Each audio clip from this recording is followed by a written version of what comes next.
the mission. Yeah. And she supports the mission. Yeah. And she pushes the man. And that's good.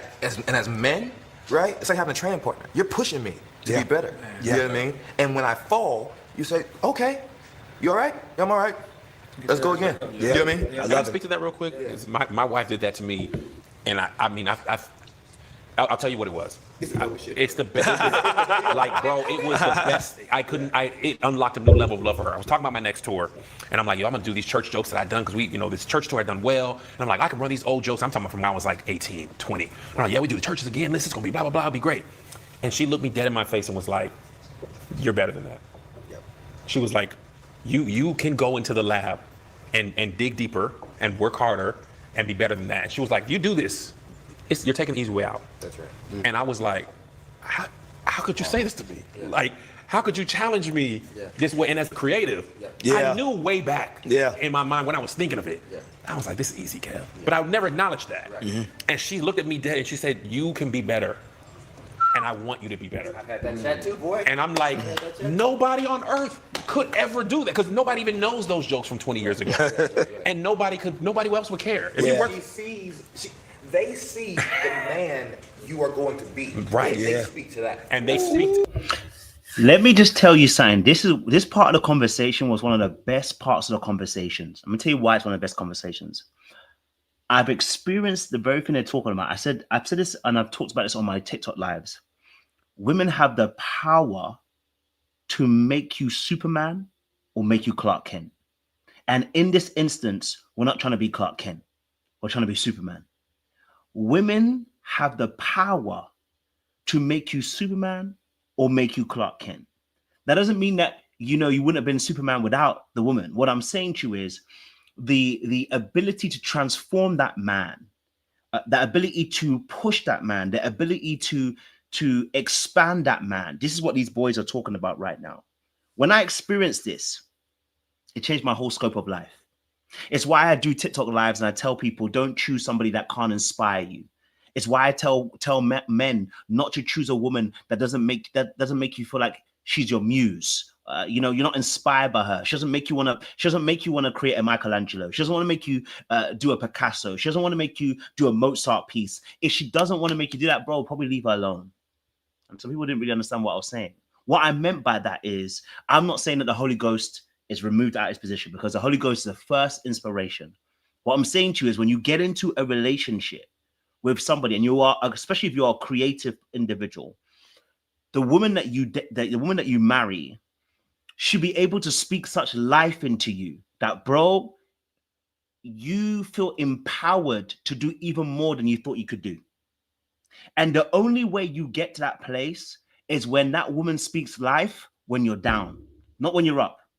When you're up, every woman can speak life into you. When you're down, not many women can. When you're down as a man, that's when women earn their actual keep. No offense to anybody, I know you might be feeling some other way. But honestly, when you're down, it's when a woman earns her keep, not when you're up.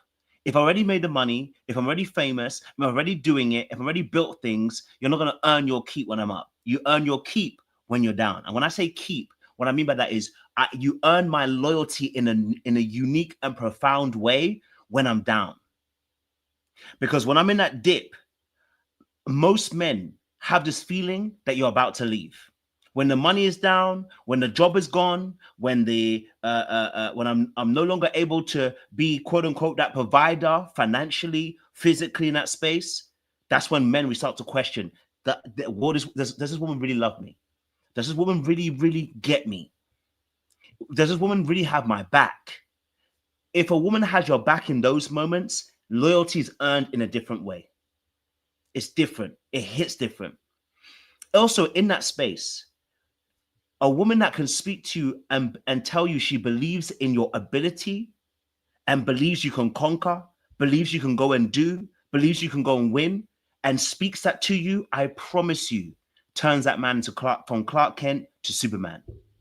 That's what these boys are talking about right now. So as we listen, I want you to really hear, and if you're a woman, I want you to understand, listen, finding the right type of man is also important, because there are some men that you don't like, you don't respect, you do not you don't actually rock with.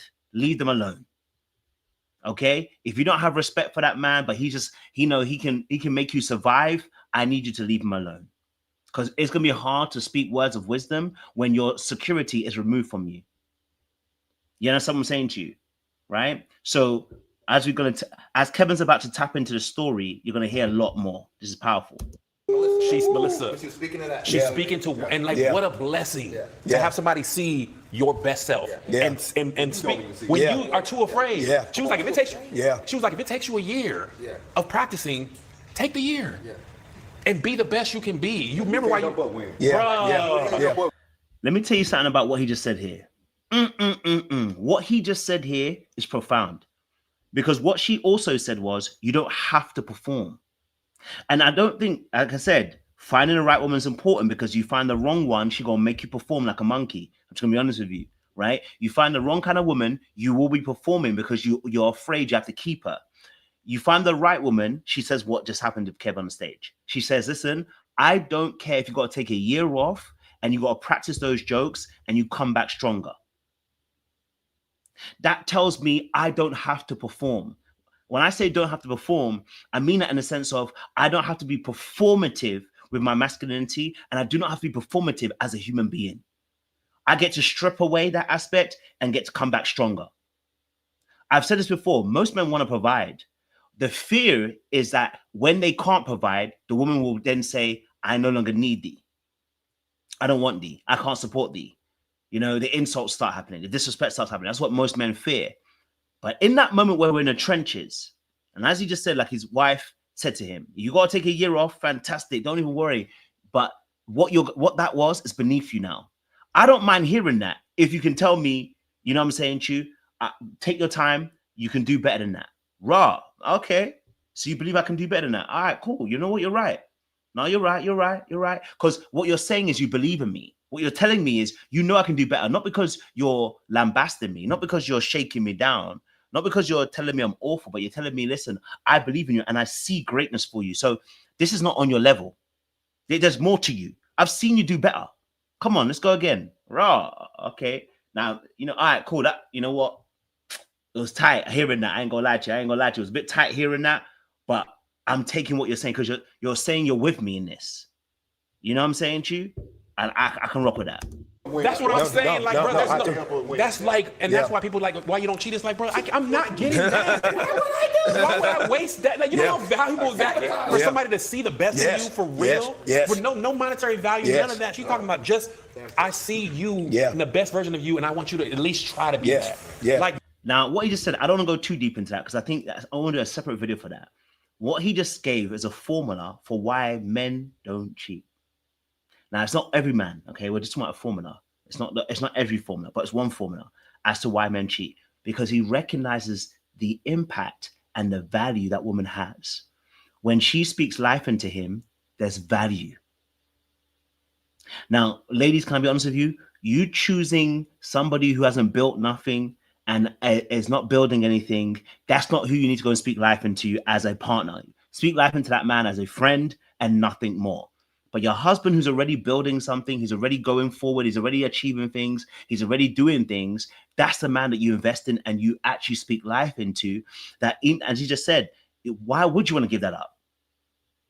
No, I'll be stupid to you. Why would I want to give that up? Because every time I'm down, every time I'm beaten, every time I look at the world and I go, I don't know if I can get back up. And she says, but I know you can.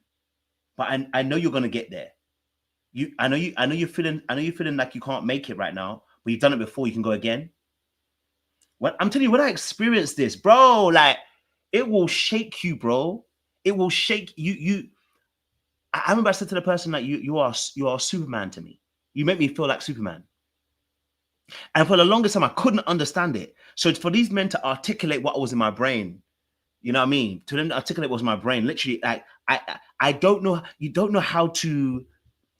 You don't have to put that in words. When you find a woman that makes you feel like Superman because she makes you feel like you're on top of the world, it's the reverence, it's the respect, it's the admiration, it's the gratefulness, it's the ability to admire, it's the affection, it's the appreciation. I don't know how many A's that is. That's a lot of A's. But all I know is that when I felt that, bro, I'm telling you, like, you know, like if it got to a point where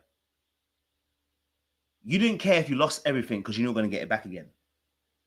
That's how sensational. Someone said sensational. That's how sensational. That's how powerful it is when a woman, when a man and a woman, and you respect each other, you love each other, and that woman reveres you and respects you. I'm telling you, I don't care if I got to do 2-3 jobs. The reason why certain men are not going to do 2-3 jobs for you is because you don't inspire them to want to do it. I'm just going to be honest with you. And you know what I mean? I'm going to be honest with you. You know what I mean? Like, I'm going to be real with you. Because us men are waiting, bro, to know that you got our back in the deepest of trenches, bro. You know what I'm saying to you? Like, I know for sure, if things go belly pot up and Kev is with his wife, I know he'd be like, you know what? I'm getting back out there. I don't care. 2-3 jobs, 4-5 jobs, 6-5 jobs, McDonald's if I need to, Uber if I need to. Why? Because he knows his woman would actually respect him no matter what the position was, whether he was up or whether he's down. That doesn't take away from the fact that she may be afraid. That doesn't take away from the fact that she may feel scared. That doesn't take away from the fact that she may feel nervous or anxious at certain moments. But the fact that she chooses to speak life into him when he's down, it's like you covered me in my most rawest and most vulnerable moment. You didn't expose me. Yeah, it's real. That's a real one right there. It's like, wow, okay, whatever you want, you got it. Whatever you want, I'm going to try and do it. Whatever you need, I'm going to try and do it. So when I say I experienced that, and I was like, the person, when I told the person, I said, you don't understand, like, the way you've covered me in certain things. And for me, it was even about the arguments we were having. I've been in relationships where I've had arguments, yeah, and you could just tell, like, everyone wants to kill each other. You know, when you get to the arguments, you just want to hurt each other. That's the only argument. But when I was in relation with this person, and I remember we had an argument, yeah. It wasn't an argument. Yeah, it was I was wrong, kind of sense, right? She told me something, and I just laughed. I was just laughing. I was like, bro, what are you talking about? Like, you're doing, like, too much. And I remember there was a silence on the phone for a good 3 or 4 minutes, probably even longer than that. And I was in the gym at the time, and I was just working out. And I remember I stopped and I sat at the bench of the locker room, and there's just nothing being said. And then I'm like, at the end, I'm like, you know what? I don't know if I said I wanted to go, or whether she said to me, she said she wanted to share something with me. Can she just say something to me? And I said, all right, then cool. Me, I'm expecting her to blow up. And I'm expecting her to blow up so I can also blow up and say, do you what? Nobody, I don't want to talk to you anyway. I want to go. Yeah? I'm waiting for it. And then she ends up going, you know what you said, like, it really hurt me. And I want to just let you know, like, I don't want to fight with you. I just wanted you to understand where I was coming from. Now, the way she said it, my brain just was like, it went to a different space. What? I was like, wait, what? Now, it's different from the covering aspect. It's more of a case of, I was expecting you to cuss me out. Because I recognized that in the moment when she was saying it, I went even deeper. I was like, let me go even deeper because you're pissing me off. And I was waiting for her to cuss me out, and I'll be like, we'll get into an argument. I'll go my way, you go your way. We'll talk about this in a couple of days' time. The fact we had silence for 4 minutes or 5 minutes or so, and then she came out and said, listen, hey, I don't want to fight. I actually just wanted you to understand that what was happening is very painful. I was like, rah. I said, you know what? Sorry, I didn't even, you know what? I heard you, but I didn't hear you. Tell me again, I'm listening. I heard the person. Then at the end, I said, look, thank you for not cussing me out. Because you could have. And you had every right to. And I said, I'll make sure I learn from this experience. I wouldn't do that again. Bro, changed my life, bro. So I know what these men are talking about. You know what I mean? Several instances like that have happened. Do you know what I mean? So I know when you meet that right kind of person, trust me, dog, it changes things for you. Bro, No, I have one like that too. I mean, shout out to Tammy Franklin, because I mean, you know, I'll never forget when the money got really low one time early on in the marriage, and she was like, look, whatever we got to do, whatever we got to change. Now you hear what he said? You notice that for men, it's not about the emotional aspect, bro. Man, them don't care about the emotion, bro. It's about the fact that when I'm at my lowest, which is whenever we say lowest, it means when I lost my job, when I didn't have the money, when the career wasn't working, when I was not able to be at my prowess and power in terms of financial capabilities. That's all men really care about. I'm going to be honest with you. That's all we care about in that sense of, when I say care about, when we're at our lowest. Because for us, we are very much tied to our value in terms of performance and being able to perform financially. So That's the lowest part. It's at that moment you earn all your keep. When the money drops, when the job goes, when the career goes, when the fans go, when all that stuff stops, and it's just silence. Do you speak life, or are you going to speak death into the situation? That's all it matters. And at that point, that's why these men are saying what they're saying. You know, I got you, you know, and that kind of language speaks to a man. Yeah. When you at your lowest. Because that dark voice is like, she gonna leave. Even if you know that's not true, your mind starts to tell you that. Yeah. See, like I said, your mind starts to tell you that they're going to leave, they're not going to be around, they're not going to stay, they're not going to be able to rock with you. And in fact, what I'm not going to lie to you. Do you know what happens to us as men? I start preparing myself to be alone. It's crazy how our mind works as men. I think a lot of us who are avoidance as well. I think a lot of these men who are talking about this are avoidance. I ain't gonna lie to you. They've been dismissed. They probably grew up in fearful, avoidant environments. A lot of us who are saying these lines, we have been dismissed, rejected, and abandoned from a young age, betrayed. And so these are normal thought processes because they're not with secure people. This is literally, I think, more with people who have an avoidant perspective.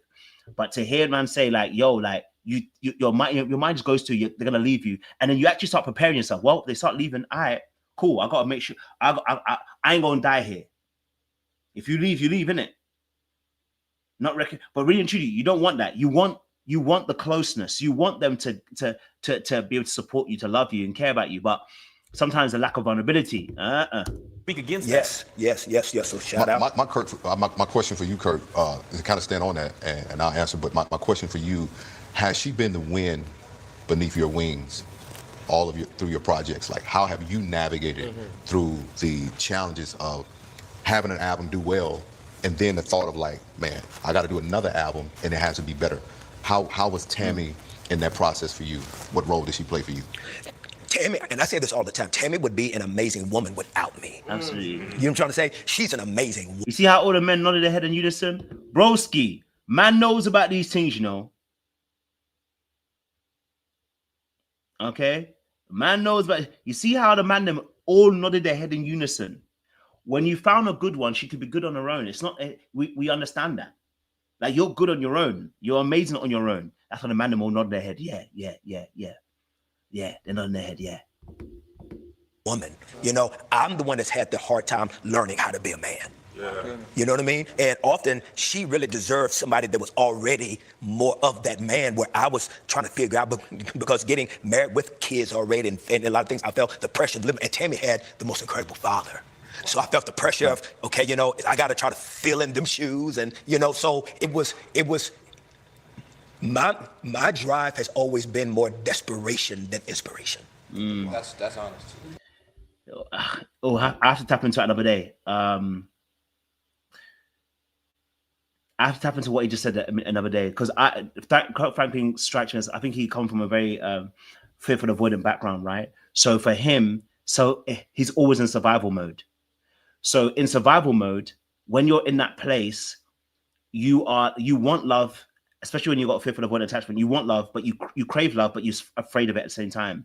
And the struggle with that is that you struggle to understand that people can love you, and that you can give yourself freely to people, and that people love you for just you.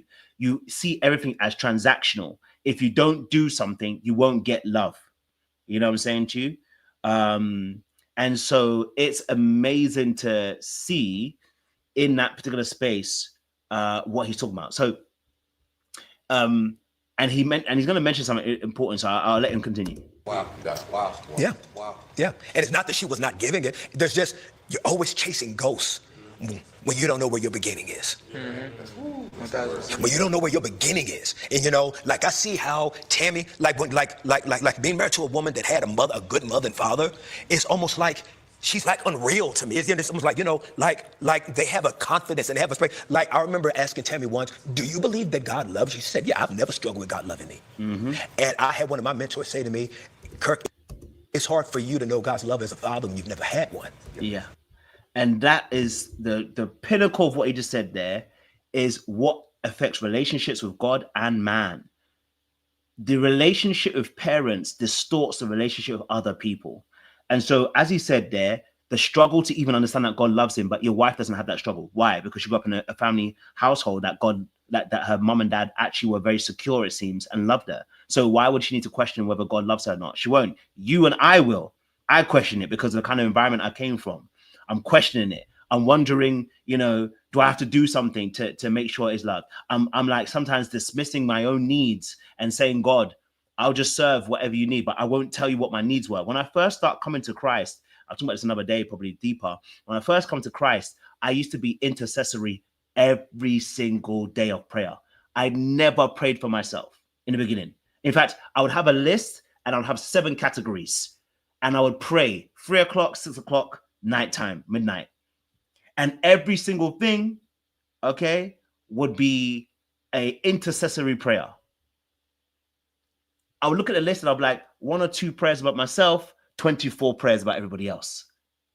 Because I saw myself with God, like I must always be of service. I don't have to worry about my needs. And now I'm in a season where I'm like, I ain't even praying for people like that. I ain't gonna lie to you. Hey. I'm in my season. I'm not praying for you guys. I'm just sorry. I ain't gonna lie to you. I am not here to tell you the lie. But right now, I ain't got the capacity for y'all. I need to think about myself first and get my own self on own 2 feet first, and then get myself back into alignment. You get what I'm saying to you? I'm learning to get back balance. But that's what ends up happening because of the relationship with parents and how easy that throws you off. Because it's our first introduction. So Tammy has not done anything wrong in the process of being who Tammy is as my wife. It has always been me trying to learn how to accept it and feel worthy of love. Whenever you have to say you have to feel worthy of love, that's usually an avoidant perspective. You know, this is something that a lot of times fifth and avoidance do actually struggle with, is that they are worthy and they're worthy of love, and they're worthy of being loved for who they actually are.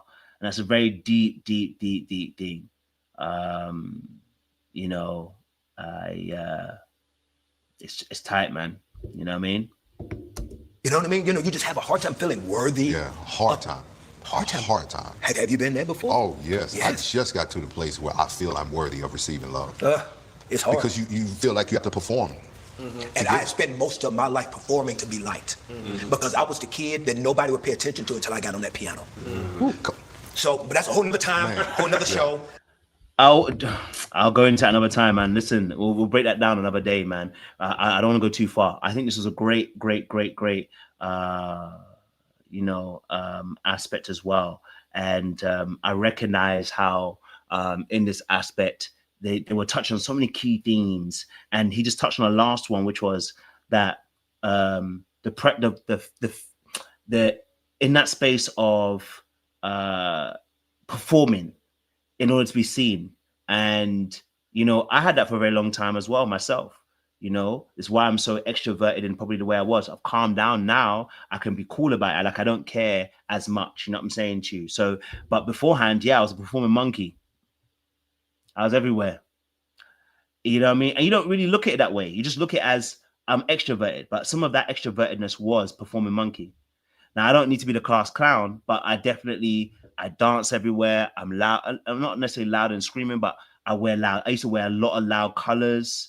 You know what I'm saying to you? Because I want to, like, you don't realize internally it's spilling out externally. And so a lot of the things were part of the performance, the aura, the being, this kind of thing as well. You know, so yeah, someone said something really powerful about the prayers. My prayers work for others better than my prayers for myself. Whew, that's a deep word. I you know, and this is something that I've also clocked. And I was like, here's what also deep. I started recognizing that some of my prayers for me, for instance, if I talk about what prayers I've been praying the last few years, have always been about character issues. And that's what God has taken me through on a journey. I recognize those prayers come quick. The prayers about character, the prayers about my behavior. Oh, God answers those answers quickly. Either there's a test on the way, somebody gonna try and test me, or, you know, he takes me for a process and a journey. Right now I'm on a process and journey, and I'm learning some things.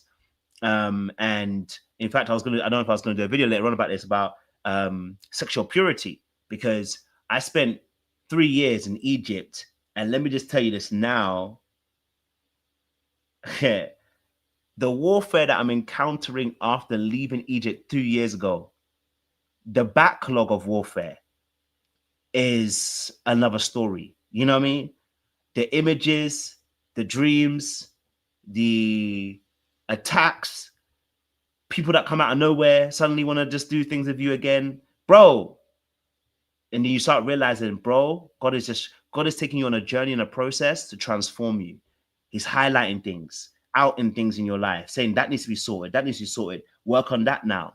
If you're somebody who dreams about your old house or your old school, don't think this is the devil. This is the Lord showing you something. If you've ever dreamt about your old house or old school, it is not about the devil. It's actually most times about God saying you missed some learning in that particular time period. If you see yourself at a primary school or elementary school, college, university, high school, anytime you see that kind of dream, the Lord is just telling you that you missed some learning in that period of your life, and he wants you to focus on it and start to heal those parts of yourself. If you see yourself in old houses, something happened in that old house that has affected you, that God is like, hey, I'm trying to help you.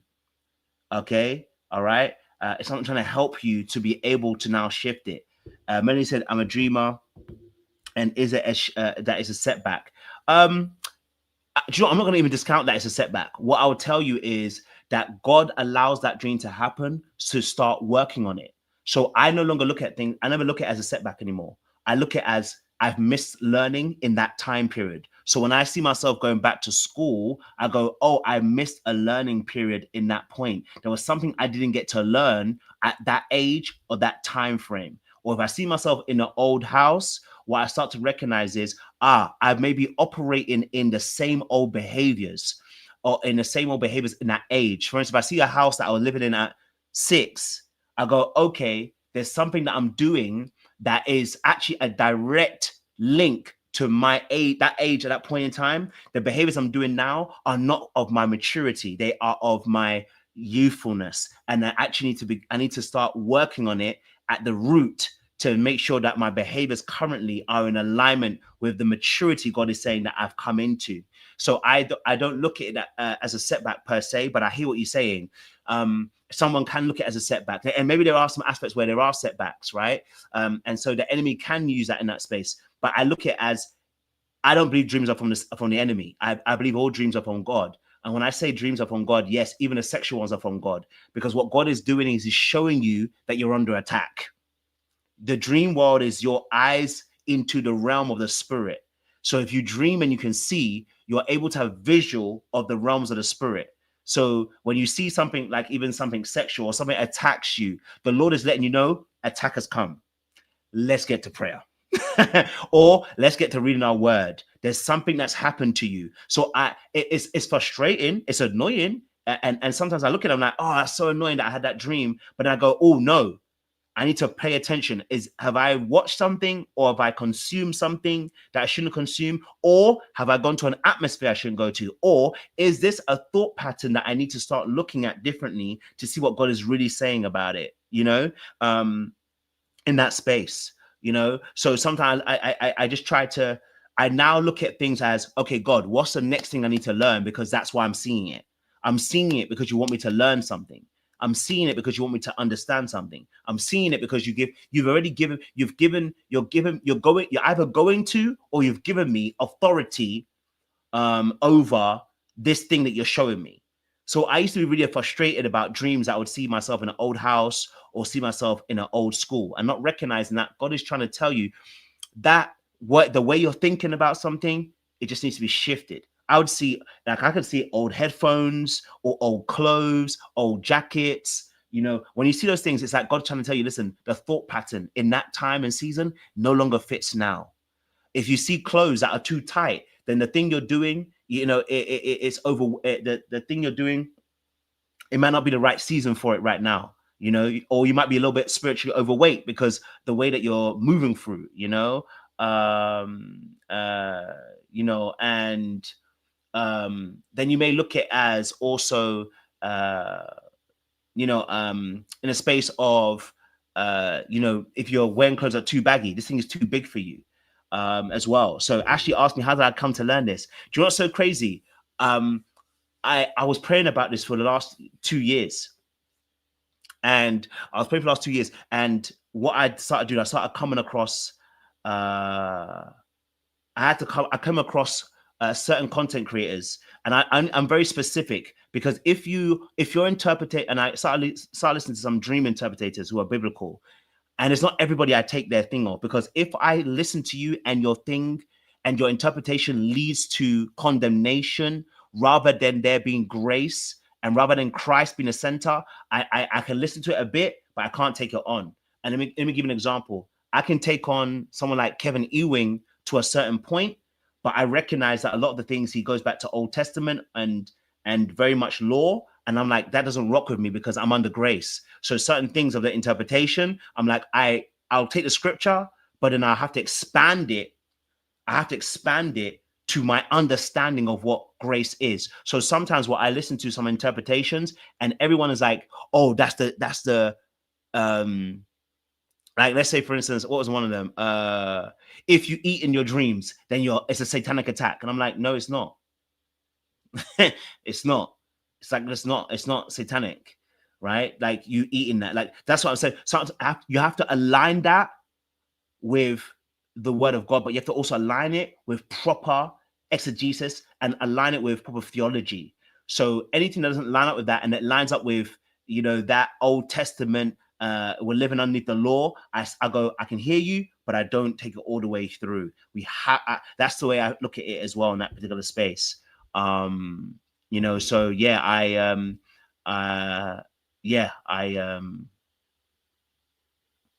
oh, Wild One says, I have dreams that I missed assignments and it's the end of the year and I can't graduate. Okay, so Wild Ones, here's my perspective and understanding of this. If you keep dreaming about missed assignments, that means God has been trying to tell you about certain behaviors, thought patterns, and certain ideas and thought patterns, and maybe even ideas in general that he's been trying to tell you to start doing, and you're not able to start executing the way that he wants you to execute it. So whenever I see assignments, it's to go back, because assignments are to do with schooling and education. So when you get an assignment, it's education. There's a form of education that you've missed that you need to go back to hear what the Lord is saying to you. You need to go back and ask the Lord, what education are you trying to teach me about the season I'm in? There's something you're trying to teach me, whether it's about my character, behavior, an understanding of who God is. There is something. So if you see in the dream the assignment, if it tells you what the assignment is, or there's some writing on the assignment, or your spirit picks up what the assignment is in the dream, that will also might be aligned as well. As well. So that's another aspect you need to look at too. In that aspect, that usually in the dream there are certain symbols that will tell you what the assignment might have been that you've missed in that space as well. And it's the end of the year and I can't graduate. So what God is saying, that in the graduation also is about the responsibility and the mantle and the authority. Okay, so when we talk about graduation, we're talking about graduating in the spirit. We're talking about graduating in the things that God has ordained for you to attain and get. So sometimes what God is saying to you is that I can't graduate you until these things are put in place, because if I graduate you and you get there, you won't be able to handle what I'm about to give you next as well. So that's another thing as well. Linda V said, I always dream numbers too. It's wild. So numbers are really important. So numbers and time are also very important. Numbers and time are also important. So numbers, for instance, if you see 1 to 10 or 1 to 12, whatever, like number 1, I don't know. I actually go into my notes. It's in my notes, actually. I've got the numbers aspect, what each number corresponds to, Bible numerology, number 1. And then obviously, depending on how big the number is, some numbers are actually to do with Bible scripture. Some are to do with strong concordance. So if you go into strong concordance, if sometimes I see maybe a time, and I might say recently I saw 15:25. It's 3:25, right, in the afternoon. And I went to strong concordance, and I was like, now that makes sense. I looked at the Greek and I looked at the Hebrew. You know what I mean? So yeah, just are the little things. So if you ever see those kind of things, they actually have a position. Like, some people keep seeing 22. I see 22 a lot. I see 22 a lot in my dreams. I see 11. I used to think they were angel numbers. and I want to do deeper research, these are actual numbers I apply in the Bible too, right? Numbers 22 or stuff like that. So there are aspects behind this as well, in that particular space as well. In that space, yes, eating can be a covenant. I'm not against that, but not every single one is a covenant. When you're eating food, a lot of times, especially eating food does not always constellate to there being a covenant that is negative. For instance, sometimes in my dreams, I see pizza and I might eat a pizza. I used to think, oh my God, pizza, I can't believe it. It must be overweight. No, when I see pizza, good news is around the corner. If I start eating pizza, good news is around the corner. You know what I'm saying to you? And you should pay attention to how your spirit feels in the dream. This is also important, but this is also why it's important to have good theology, because I don't just take what someone, from an African perspective, we naturally run to eating in a dream is the devil. And it's like, no, you got that because there were other satanic things, but that's not always the case. You have to pay attention also to your spirit in the dream and what it's interpreting, because your spirit will also tell you when something's off, your spirit goes, I don't like that. Something's off about that. You know what I'm saying to you? So you got to pay attention to what your spirit is saying. I see cake a lot in my dreams. I used to think to myself, raw, cake, bad. No, cake's good for me. Anyway, cake is amazing. If I see cake, it's going to be a good day. Something's about to be around the corner. Something good is happening. If I see popcorn, something good is happening. It's about to pop off. Yeah? You know what I mean? If I see ice cream, okay, something good's about to happen. But how do I see ice cream? Is ice cream melting or do you know what I'm saying to you? Right? Clothing is to do with covering. So it depends. I can send you guys some links of some people who have done some videos. They're great videos and they are with a New Testament perspective. But clothing is actually with covering, depending on what kind of clothing you're having as well. Like, for instance, hoodies are usually attached to hiding and shaking away. Jeans are about durability. You can have a coat, which is about the mantle you're wearing as well. What else? I don't know what else. A dress. I was looking for the dress. I need to go back to the dress one. But I need to go back to the dress one anyway. But anyway, listen. Look, I'll do a live on that another day. Actually, do you know what? I'll go and compile everything I've got, and we'll discuss it and try and help as much as possibly can, because I really sat in it. To try and really kind of like get as much information as I can, as well. So in that particular space. Okay, bathrooms. Okay, so this one's actually really quickly. Bathrooms are about being washed and being renewed. So if you see yourself in a bathroom in a public space, it means your renewal will be seen by other people. If your bathroom is private, it means your renewal will be within in that space. Okay, so if you're in a bathroom, it's a washing over. God is doing a washing over. If you see it publicly and the bathroom is clean, usually that means that God is transforming you, and people will see it outwardly. If it's in your house, then it's an inward transformation that's going to happen that you will notice, not necessarily other people outside. Okay.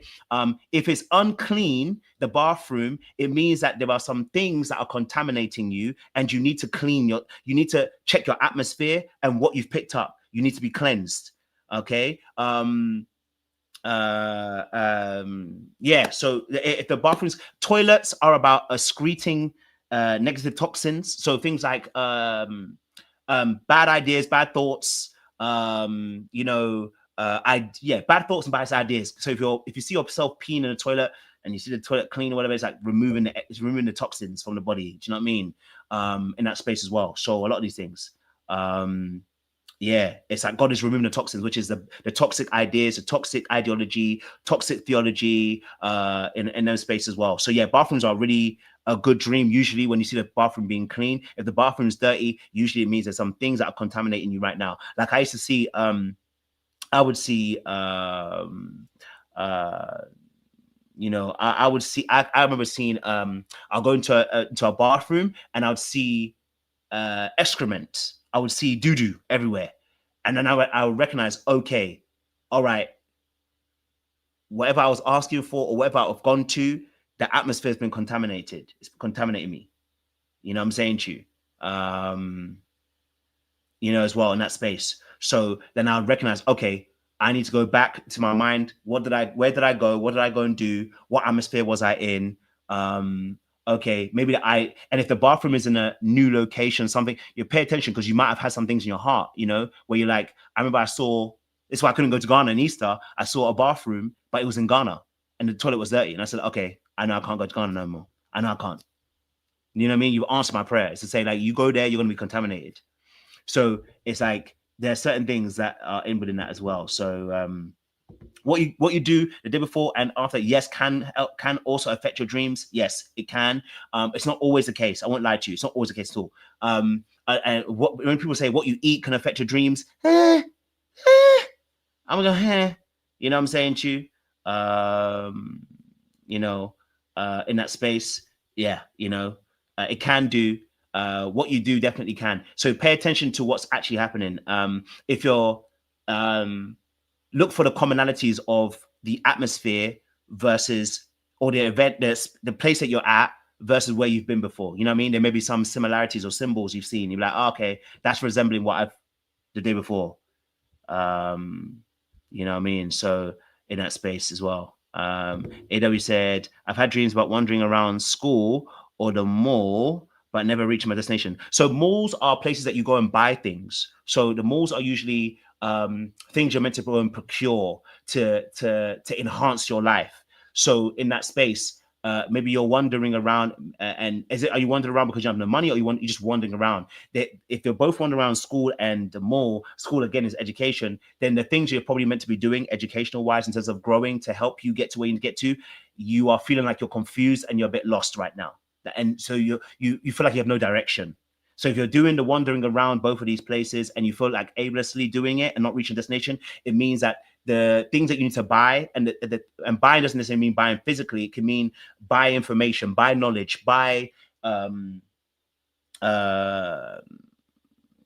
wisdom, in the sense of go and read, go and study, go and do these things that are needed for you necessarily to go and be able to grow and get to that next stage. And maybe that's why you're in that space of going round. You know what I mean? In that space as well. And I don't have any thoughts on deja vu. I've not really understood it too deep, deja vu, as of yet. You know what I mean? So, yeah, I haven't really got anything for deja vu yet in that space. But anyway, listen, let me get out of here. I'll definitely have to do another live as well. If you don't dream a lot, if you don't dream a lot, by the way, if you don't dream a lot, I'm going to tell you something. If you don't dream a lot, if you pray before you go to bed, if you don't dream a lot, start praying before you go to bed. Now, actually, whilst I'm saying that, not everybody's gifted to dream. It's not necessary. It's not a necessity. But if you don't dream a lot, or you don't remember your dreams, I should even say, pray before you go to bed. Pray before you go to bed. The mind needs a washing over sometimes. Go and pray. If you can speak in tongues, that would be very helpful. It edifies your spirit, grows your spirit, get you back into that place. Get yourself into a good routine of prayer and reading your word, and praying before you go to bed, so that the last thing you hear is that you're speaking to God. You know what I mean? And that you will start to recognize that your spirit begins to grow, and it becomes to be edified, and you'll start remembering more of your dreams in that space as well. If you're forgetting your dreams as well. So that's another thing that can be done to make sure that you're in that space as well.